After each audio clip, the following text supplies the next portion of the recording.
Alô, comunidade! Começa agora o ICL Urgente, sempre às 5 horas da tarde, com as principais notícias do Brasil e do mundo, neste 6 de novembro de 2025. Eu saúdo a Laura Couto, que está sempre com a gente aqui na redação do ICL. Boa tarde, Laura. Boa tarde, Rodrigo. Boa tarde para você que está nos assistindo pelos canais do Instituto Conhecimento e Liberta e Eduardo Moreira no YouTube. E muito boa tarde para você que está nos ouvindo pela Web Rádio São João, em Quixadá, no Ceará, e pela Rádio Cultural FM no Rio Grande do Sul. Vamos lá, Rodrigo. Vamos lá, boa tarde. Laura, você falou Quixadá, Ceará, apareceu o Chico Saí atrás de você. Chico Saí e Gabi Varela já se preparando também para o N2, né? ICL Notícias, segunda edição. Boa tarde para todas e todos. Boa tarde para você que mora nesse país em que o governador do Distrito Federal, o Ibanez Rocha, quer ajudar de qualquer maneira o Jair Bolsonaro. Ele é advogado do Bolsonaro? Ele trabalha para o Bolsonaro? Olha, o Ibanez Rocha fez um pedido fora de hora para o STF, dizendo, será que o Jair, se for condenado, tem condição de ir para Papuda? Olha, levou um chega para lá, um alto lá do Xandão. Falou, olha, não é hora de levantar essa questão, quem decide isso é o juiz e não o governador do Distrito Federal, que quando teve 8 de janeiro, não pôs a polícia para evitar aquele quebra-quebra. Ao contrário, Ibanez Rocha, né, todos os indícios de que ajudou naquilo ali. Acabou ficando fora da denúncia, mas mostra que é um bolsonarista tentando proteger agora o Bolsonaro, tentando mostrar, será que ele deve ir para Papuda? Calma, Ibanez, a hora do Jair está chegando e já já nós vamos saber onde ele vai cumprir a merecida pena de 27 anos de cana. Já já voltamos a esse tema, já já. O mundo de olho na Amazônia. Olha só, esta quinta-feira marca o início das atividades da COP30 em Belém, no Pará. Mas o começo oficial mesmo da COP está previsto somente para o dia 10, na próxima segunda-feira. As coisas se adiantaram porque este ano o Brasil, né, quis inovar e reuniu os líderes globais antes do evento para uma cerimônia de abertura, a chamada Cúpula dos Líderes. Está aí a manchete do nosso ICL Notícias, Cúpula de Líderes, debate fundo de florestas e dá a partida oficial na COP30. Então, né, os líderes começaram a chegar a Belém do Pará. Os eventos acontecem no Parque da Cidade, que foi construído especialmente para abrigar a COP30. Outro dia a gente viu a Cristina Serra já transmitindo diretamente de lá. Olha que bonito o parque, gente. Foi construído ali em Belém, especialmente para receber a COP30. Quem está só nos ouvindo, vale a pena olhar agora as imagens na tela, as imagens aéreas, as imagens do Parque da Cidade, onde acontecem os principais eventos da COP30. São as imagens que a gente traz agora no ICL Urgente. Bom, o presidente Lula recebeu hoje autoridades estrangeiras que já chegaram a Belém para participar da cúpula de líderes. Mas teve gente que não apareceu. Olha aí o Lula recebendo o Petro, hein? O Petro, presidente colombiano, né? Janja e Lula recebendo Petro e me parece que a companheira dele também chegando da Colômbia, especialmente para esse encontro. Laura, o Petro veio, mas teve gente que não apareceu, inclusive gente aqui de perto, né, da América do Sul. Rodrigo, infelizmente, vários líderes globais importantes não vão participar diretamente da COP30. Entre os ausentes estão Donald Trump, presidente dos Estados Unidos, Javier Milei, presidente da Argentina, Xi Jinping, presidente da China, a Giorgia Meloni, que é a primeira-ministra da Itália, e o Vladimir Putin, presidente da Rússia. E entre esses países, só os Estados Unidos e a Argentina não devem enviar nenhum representante oficial. Mesmo assim, isso não significa que o evento vai ter pouca gente, né, Rodrigo? Pelo contrário, na verdade, delegações de 170 países já confirmaram presença na COP30 e, para a gente ter uma noção, só a delegação da China tem cerca de 80 pessoas. E no total, a previsão é de que 50 mil pessoas estejam na capital do Pará durante a conferência aí do clima da ONU, Rodrigo. Muito bem, então tem uma diferença importante, quer dizer, Donald Trump não vem e é um negacionista do clima e nem mandou comitiva, nem para as discussões técnicas. O Javier Milei da Argentina segue esta mesma linha. Já o Xi Jinping não veio por razões de agenda, mas mandou uma grande comitiva indicando que a China considera prioridade debater como é que o planeta Terra pode fazer para evitar uma crise climática irreversível. Então, a ausência de Xi Jinping não significa que a China esteja ausente dos debates. Já no caso dos Estados Unidos e da Argentina, a ausência dos líderes significa que os países praticamente não participam desse debate, especialmente os Estados Unidos, com o negacionismo do clima como bandeira do governo de Donald Trump. Ainda assim, como disse a Laura, mais de 170 delegações e 50 mil pessoas são esperadas durante os debates lá em Belém do Pará. O presidente Lula discursou hoje na abertura da cúpula dos líderes da COP30. Lula iniciou sua fala defendendo a superação do uso de combustíveis fósseis. Interessante isso, né? Porque o discurso acontece logo depois do governo Lula ter defendido e aprovado a exploração de petróleo ali na foz do Amazonas, que é uma grande polêmica com os ambientalistas. Vamos ver o discurso, esse trecho do discurso de Lula hoje, lá na cúpula de líderes em Belém do Pará. Vamos lá.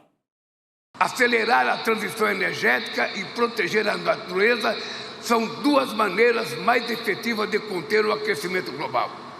Estou convencido de que, apesar das nossas dificuldades e contradições, precisamos de mapa do caminho para planejar, de forma planejada e justa, reverter o desmatamento, superar a dependência dos combustíveis fósseis e mobilizar os recursos necessários para esses objetivos.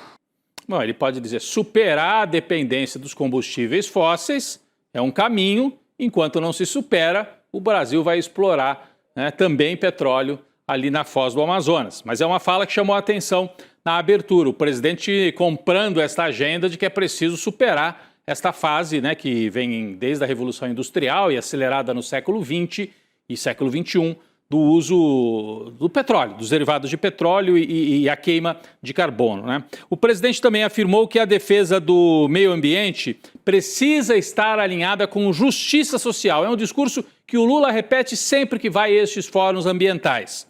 É preciso ter justiça social para os povos que vivem nas regiões que se pretende proteger. Vamos ver também esse trecho de Lula no seu discurso de abertura. Vamos lá. A mudança do clima é resultado das mesmas dinâmicas que, ao longo dos séculos, fraturaram nossa sociedade entre ricos e pobres e cindiram o mundo entre países desenvolvidos em desenvolvimento.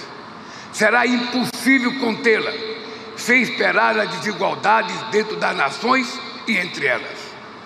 A justiça climática é aliada do combate à fome e à pobreza, da luta contra o racismo e a desigualdade de gênero e da promoção de uma governança global mais representativa e inclusiva. É isso, o Lula, a gente trouxe esses dois trechos. Teve mais um importante, viu? Em que o Lula fala sobre a preservação das florestas e os mecanismos que podem ser adotados para esta preservação. A Laura Couto traz mais detalhes para a gente sobre esse trecho também. Laura. Rodrigo, dezenas de jornais publicaram hoje um artigo do presidente Lula pedindo menos discurso e mais ação aos líderes que participam hoje da COP30. E justamente depois de defender mais ação no artigo, o Lula lançou o Fundo das Florestas Tropicais para Sempre. A proposta, que foi feita hoje durante o almoço com lideranças mundiais, já conta com o apoio da Noruega, da França, da Indonésia, da Alemanha e Portugal, que somam junto com o Brasil um aporte total de 5,5 bilhões de dólares. Vamos ver o que o Lula disse sobre isso, Rodrigo. As florestas valem mais em pé do que derrubadas. Elas deveriam integrar o PIB dos nossos países. Os serviços ecossistêmicos que prestam para a humanidade precisam ser remunerados, assim como as pessoas que protegem as florestas. Os fundos verdes e climáticos internacionais não estão à altura dos desafios que a mudança climática nos coloca. O TFFF não é baseado em doação. Seu papel será complementar aos mecanismos que pagam pela redução de emissões de gás de efeito estufa. Investimento soberano de países desenvolvidos em desenvolvimento vão alavancar um fundo de capital misto. O portfólio vai se diversificar em ações e títulos. Os lucros gerados serão repartidos entre os países de florestas tropicais e os investidores. Os recursos irão diretamente para os governos nacionais, que poderão garantir programas soberanos de longo prazo. O Lula explicou, quer dizer, não é doação. Forma-se um fundo multibilionário, que parte sim de doações de alguns países, a gente citou aqui Indonésia, França, Alemanha, Portugal, Noruega, já doaram, além do Brasil, né, para esse fundo. Mas não é que pega o dinheiro e doa assim, não. O fundo gera investimentos e o lucro que vier desses investimentos aí sim pode ser aplicado em projetos em cada um dos países. E não é um fundo para o Brasil. Há outros países pelo mundo que preservam suas florestas tropicais, né? Na África, o Congo, a Indonésia, na Ásia e o Brasil. De cabeça, me parece que são os três países que têm as maiores áreas preservadas de floresta. Então, a ideia é um fundo que permita que esses países mantenham as suas florestas de pé e que elas tenham valor de pé com as árvores, que não tenham valor quando você derruba para gerar pasto para o gado ou área de plantação de soja, como acontece no caso brasileiro. Então, tem uma pressão muito alta do capital, do agronegócio, preciso dessa área para plantar mais soja. Você tem um fundo do outro lado que fala, mantenha a floresta que você vai ganhar mais com a floresta de pé. Essa é a ideia, estou simplificando aqui, mas essa é a ideia do fundo que o Lula apresentou hoje nesta COP30 e que já tem o aporte de vários países, é importante. Bom, vamos seguir acompanhando as notícias lá de Belém do Pará, os debates ao longo dos próximos dias, tudo muito importante. O presidente da França já está por aqui, primeiro-ministro de Portugal apareceu rapidamente ali, o Montenegro, na tela enquanto o Lula falava, o príncipe inglês, representantes do Banco Mundial de 170 países, em alguns casos os próprios chefes de governo ou chefes de Estado. Nós vamos acompanhar tudo aqui no ICL. Falando no presidente Lula, o governo comemorou muito uma importante vitória que se concluiu esta semana. A aprovação da isenção do imposto de renda para quem ganha até R$5 mil. A aprovação foi ontem, mas a celebração foi hoje. O Lula estava em Belém, mas o governo, o Palácio do Planalto se reuniu e comemorou muito. Foi celebrada esta vitória no Palácio do Planalto. O projeto passou por unanimidade, já tinha passado na Câmara e ontem passou no plenário do Senado. O Congresso ainda ampliou a proposta original, reduzindo em parte também a tributação para quem ganha até 7.350. Então, para quem ganha até 5 mil, é isenção total. Entre 5 e 7.350 é isenção parcial. De qualquer maneira, são benefícios para milhões de brasileiros. A Laura Couto tem mais informações sobre isso. Laura. Rodrigo, golaço do governo, né? A isenção do imposto de renda era uma das promessas de campanha de Lula, se tornou a pauta mais importante desse ano. Além disso, muito provavelmente, o tema vai voltar com força nas eleições do ano que vem como lema do governo, né? E sobre a celebração que você estava comentando, o ministro-chefe da Secretaria-Geral da Presidência da República, o Guilherme Boulos, ele esteve no Congresso logo depois da aprovação do texto e em entrevista ao Brasil de Fato ele disse o seguinte, Rodrigo, isso é resultado da proposta de Lula acima de tudo, um governo comprometido com o povo e também das mobilizações das ruas. Fomos com milhares de pessoas no Brasil inteiro e isso derrubou a PEC da blindagem e agora foi concluída essa mobilização com a isenção do imposto de renda e vamos começar a taxar os bancos, bets e bilionários, o famoso BBB, né, Rodrigo? É isso, então assim, tem duas partes aí essa ideia, né? Você isenta do imposto de renda quem ganha menos e você cobra mais dos ricos, dos super ricos, que não pagavam quase nada no Brasil. Outro integrante do governo que comemorou bastante a aprovação desta isenção do imposto de renda foi o ministro da Fazenda, Fernando Haddad, que foi o grande articulador dessa ideia, né? Ele celebrou os impactos que a isenção do IR, os impactos que a isenção vão provocar na economia brasileira, gerando verba extra, dinheiro no bolso para os trabalhadores. Vamos ver a fala de Fernando Haddad. A partir do momento que 15 milhões de brasileiros vão ter uma renda um pouquinho maior, que pode chegar a um salário por ano, dependendo da circunstância, dependendo do trabalhador, isso significa que o mercado de consumo se amplia, que as empresas vendem mais, que para vender mais você precisa produzir mais, que para produzir mais você precisa contratar mais, que aí é uma roda que gira virtuosamente, que todo mundo ganha, até aqueles do andar de cima que vão pagar um pouquinho mais, vão poder vender mais. Todo mundo vai ganhar com esse projeto, porque nós vamos ganhar uma sociedade melhor, uma sociedade mais justa.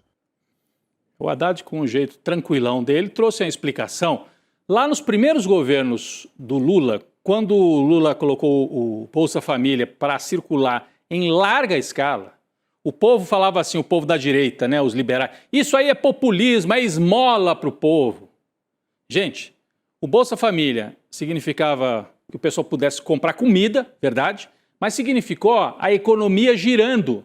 É mais dinheiro na mão dos mais pobres, vai para o mercado de consumo, gera emprego, gera renda, comércio nas regiões mais empobrecidas do país. Foi um círculo virtuoso com o Bolsa Família. O que o Haddad acabou de explicar é, com a isenção do imposto de renda pode acontecer a mesma coisa, um círculo virtuoso.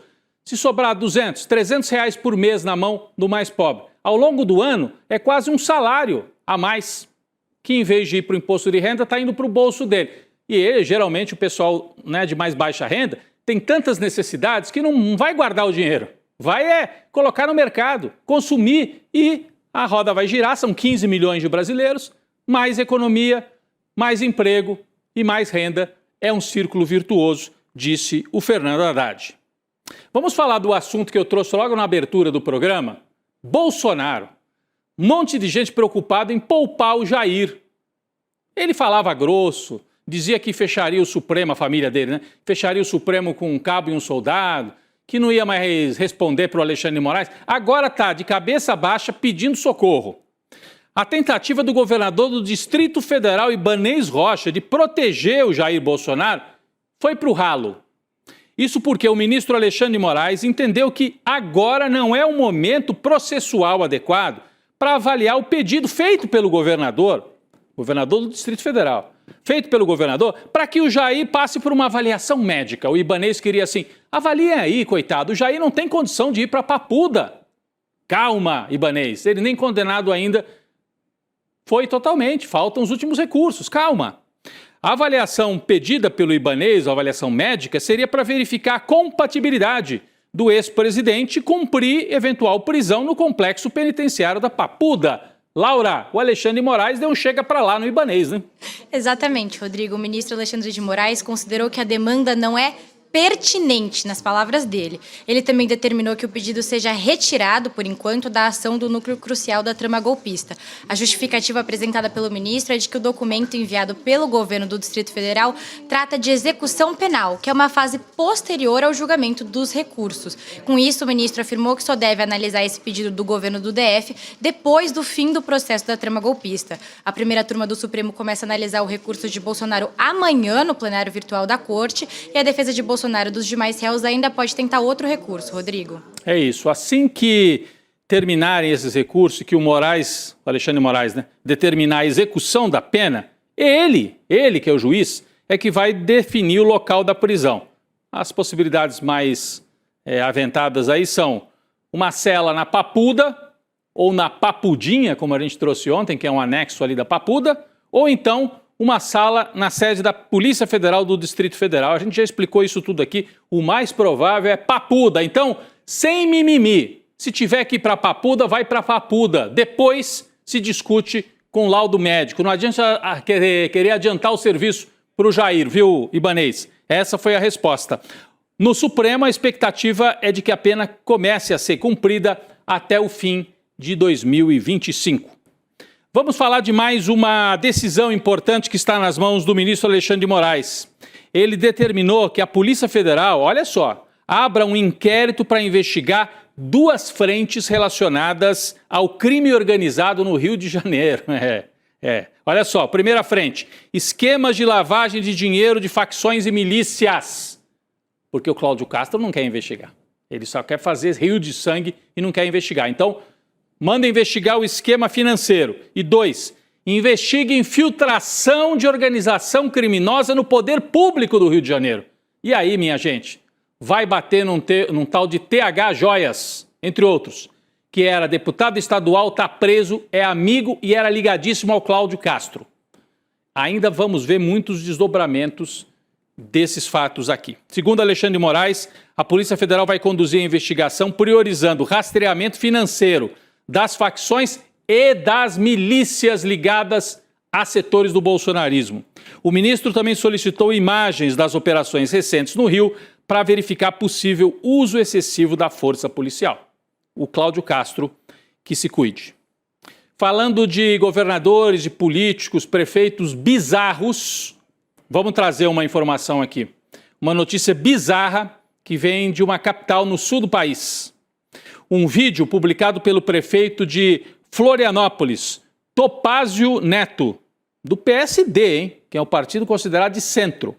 Mas gerou forte repercussão negativa nas redes o vídeo que ele trouxe. O Topázio, esse que está na tela, disse que quem chega à cidade de Florianópolis sem emprego ou moradia recebe passagem de volta. Ou seja, o entendimento dele está extinto o direito de ir e vir no Brasil. O sujeito sai de São Paulo, vai para Florianópolis, tem que comprovar o emprego. Que história é essa? O cara chega em Florianópolis. O que você veio fazer aqui? Eu vim passear. Vim passear. Eu vim passar por aqui. Não, não pode. Volta. Como é que eles vão saber se a pessoa não tem emprego? Claramente vai ser algo feito pela aparência. Tem cara de pobre, deporta. Como se Florianópolis fosse Washington, do Donald Trump. Florianópolis está deportando no estilo Trump, ou está pretendendo fazer isso. O prefeito ainda declarou que mais de 500 pessoas já foram devolvidas pela equipe da assistência social, que o trabalho deve ser reforçado durante o verão. Vamos ver um trecho deste vídeo bizarro do prefeito de Florianópolis. Vamos lá. Todos os dias, centenas de pessoas chegam em Florianópolis por aqui, a nossa rodoviária. Para garantir um controle de quem chega, instalamos aqui um posto avançado da nossa assistência social. Se chegou sem emprego e local para morar, a gente dá a passagem de volta. É como esse caso aqui. Nós recebemos em Florianópolis um senhor que veio de um município aqui do estado e o município simplesmente mandou para cá, sem nenhum vínculo com a cidade. E agora sobrou para o nosso pessoal da assistência social identificar um parente próximo dele para que ele possa ir para sua casa. Vamos resolver, mas eu vou encaminhar esse caso como denúncia para o Ministério Público. Olha aí, como denúncia. É constitucional isso? Eu fico em dúvida também. Me parece que é inconstitucional. Mas eu queria fazer uma pergunta para o prefeito. Ele vai deportar, vai devolver o Carluxo quando ele for lá ser candidato ao Senado em Santa Catarina? Carluxo desceu em Florianópolis. Você está sem emprego, Carluxo, você é lá do Rio. Deporta. Não queremos aqui. Não vai, né? Aí não vai. Bom, depois da repercussão negativa, o prefeito Topázio gravou um vídeo e conseguiu piorar a situação. Vamos ver o que ele respondeu. Vamos lá. Algumas pessoas que desconhecem a realidade da cidade e falando que vamos fazer controle migratório. O que a gente não quer é ser depósito de pessoas em situação de rua. Se alguma cidade mandar para cá, nós vamos impedir, sim. Se a pessoa chega aqui sem saber onde vai dormir, sem qualquer plano de vida, é óbvio que foi despachada de algum lugar. É isso, é uma ação típica aí da extrema-direita, né? Do prefeito de Florianópolis querendo importar o estilo Trump para dentro do Brasil. Vamos falar aqui de mais um prefeito dessa onda de prefeitos midiáticos. Começam achando graça, né? Acham que administrar é gravar vídeo no TikTok. Teve um que se deu mal, hein? Estamos falando do Rodrigo Manga, conhecido pelos vídeos engraçadinhos na internet. Ele foi eleito e administra na base do vídeo. Foi afastado do cargo de prefeito de Sorocaba, no interior paulista, por uma decisão judicial. Está aí na tela ó, o prefeito fazendo vídeo engraçadinho, mas hoje ele não fez vídeo não, hoje ele foi afastado da prefeitura. Laura tem mais detalhes. Rodrigo, o afastamento do prefeito Manga acontece durante a Operação Copia e Cola da Polícia Federal, que investiga supostos casos de corrupção na área da saúde. O prefeito de Sorocaba é um dos investigados, mas a gente não sabe ainda se o Manga foi alvo da operação de hoje, que incluiu o cumprimento de 7 mandados de busca e apreensão, 2 de prisão preventiva e sequestro e bloqueio de bens, Rodrigo. Mas é como diz o ditado, né? Onde tem fumaça, tem fogo. Vamos aguardar, ele tem direito à defesa, né? Vamos aguardar. O afastamento foi apenas temporário, é bom dizer, 180 dias e não implica perda de mandato ou outras penalidades. Nas redes sociais, o prefeito de Sorocaba afirmou que esse afastamento é um plano dos caras para tirarem ele do jogo, em referência a uma possível candidatura. Olha só, hein? Tá sonhando alto o Manga. A possível candidatura para o governo de São Paulo em 2026. Segundo ele, esse seria o plano de voo e que os adversários dele estão tentando impedir. Pessoal, agora uma nota bastante triste, uma tragédia ocorrida na capital paulista.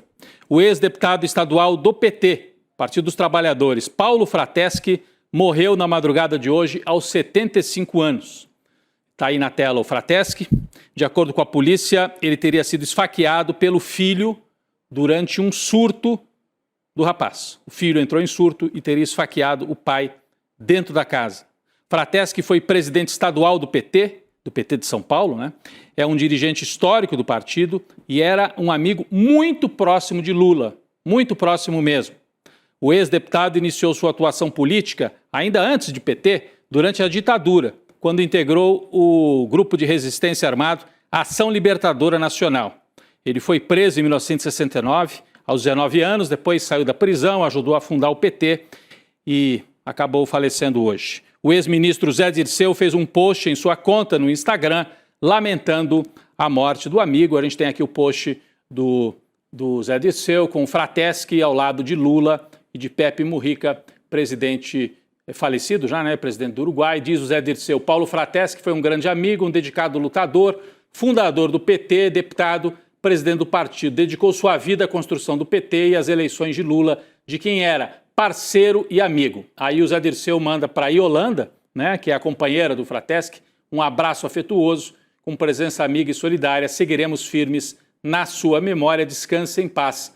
Paulo Frateschi é a nota do Zé Dirceu no dia de hoje. Uma tragédia familiar que acabou matando Paulo Frateschi.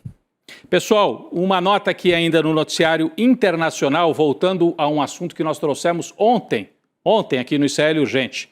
O caso impressionante de assédio sexual, absurdo, sofrido pela presidenta do México, Cláudia Sheinbaum, presidenta progressista, presidenta de esquerda. Sheinbaum anunciou uma proposta de reforma constitucional no México para criminalizar o assédio sexual em todo o país. Quando eu li isso, eu perguntei assim, mas como? Não era crime? E não era. A lei era dúbia. Ontem a gente mostrou aqui esta cena, olha só. Um homem se aproxima da presidenta durante um momento em que ela estava ali cumprimentando as pessoas na rua. Se a gente puder rodar de novo. Ele se aproxima, segura a presidenta pela cintura, passa a mão nos seios dela e tenta beijá-la. Ele foi contido pelos seguranças. Laura Couto explica para a gente a proposta de Cláudia Sheinbaum em relação a esse tema. Laura. Rodrigo, a presidenta Cláudia Sheinbaum afirmou que quer usar o caso de assédio sexual contra ela como um precedente para trazer à tona um problema sistemático que afeta todas as mulheres mexicanas. O que acontece é que atualmente o assédio sexual é considerado crime só na Cidade do México, mas a legislação não é uniforme nas demais regiões do país. Então essa reforma proposta pela Sheinbaum tem como objetivo corrigir essa disparidade e garantir proteção legal nacional para todas as mulheres. O governo também anunciou o lançamento de uma campanha de conscientização para promover o respeito e enfatizar que o espaço pessoal das mulheres não deve ser violado, Rodrigo. É isso, importante essa orientação da presidenta mexicana. Uma última nota aqui, a Câmara dos Deputados aprovou um projeto que pode dificultar o aborto legal em crianças vítimas de estupro, crianças e adolescentes. Bom, na prática, a proposta suspende os efeitos de uma resolução do Conselho Nacional dos Direitos da Criança, o CONANDA, que regulamenta o direito dos menores ao aborto legal. A votação terminou em 317 votos a favor e 111 contra, com amplo apoio dos partidos de centro e de direita. Laura, rapidamente, né? Foi uma votação que mostra a mobilização da direita em torno desse tema do aborto, né, mas acaba atingindo crianças e adolescentes vítimas de violência sexual. Rodrigo, só explicando essa resolução do CONANDA, ela garante que toda adolescente vítima de estupro tem o direito de acesso à informação sobre o aborto, assegurando autonomia para escolher interromper a gravidez de maneira segura e protegida. Mas isso, claro, dentro das possibilidades de aborto previstas na lei, que são feto anencefalo, risco de vida para gestante e gravidez decorrente de violência sexual. A resolução também determinava que a criança e adolescente grávida deveria receber um acompanhamento e processo de escuta especializado. Mas agora, com a decisão da Câmara, todo esse apoio e acolhimento às crianças e adolescentes foi suspenso, Rodrigo. Os parlamentares que votaram pela suspensão alegam que a resolução dá autonomia a menores de 14 anos para realizar o aborto independentemente da autorização dos pais e que o projeto prevê, entre aspas, na prática, uma submissão quase compulsória ao procedimento de aborto. Um absurdo, né, Rodrigo? Estão querendo dizer, criança que sofre estupro, né, não vai poder ter o direito, né, que estava previsto ao aborto depois de violência sexual. Laura, obrigado pela pela participação mais uma vez ao vivo aqui no ICL Urgente. Obrigada, Rodrigo. Até amanhã. Até amanhã. Eu queria aqui lembrar que vem aí o lançamento de mais um livro do Eduardo Moreira, hein? Está prestes a lançar a sua obra que é considerada mais ousada e provocadora. É só um jogo? E se nada disso fosse real? É o lançamento do livro do Edu que acontece neste domingo, 8 horas da noite, dia 9 de novembro. Você pode se inscrever para participar em icl.com.br/livro e aí tem aqui um desconto exclusivo para quem adquirir a obra durante o evento. Participe, é nesse domingo, às 8 horas da noite. O ICL Urgente fica por aqui, vem aí o N2 com a Gabi Varela, o Chico Sá. Daqui a pouco eu estou por lá também. Obrigado, gente. Turma, ficou pronto o meu novo livro que se chama É Só um Jogo. E se nada disso for real? O livro que eu escrevi até hoje, é o 13º livro que eu escrevi, que eu mais gostei de escrever. Uma provocação filosófica, assim, super inovadora, traz conceitos de matemática, filosofia, física e discussões que todos nós temos no nosso dia, mas de uma maneira totalmente nova. E eu diria até num estilo que revoluciona esse tipo de literatura. Eu vou lançar esse livro no dia 9 de novembro, um domingo, às 8 horas da noite, e vou falar sobre tudo o que está acontecendo, que as pessoas não têm nem ideia nesse mundo da inteligência artificial, e explicar para vocês de onde vieram os insights desse livro. E até vou ler um trechinho para vocês. O mais legal é que, além desse encontro incrível, vocês vão ter a oportunidade de adquirir o livro por um preço super especial e autografado. É o livro que eu mais gostei de escrever. E eu acho que vai ser o livro que vocês vão mais gostar de ler. Não que vocês vão sair do livro todo animadinho, não. Mas vão sair com a cabeça, ó, pirando. Aquilo que um livro deve fazer com as pessoas. Um abraço e até dia 9. Todos os dias, as principais notícias do Brasil e do mundo direto no seu WhatsApp. Com informação de qualidade e sem fake news. Escaneie agora o QR Code e entre para o canal do ICL Notícias. Informação que importa onde você estiver.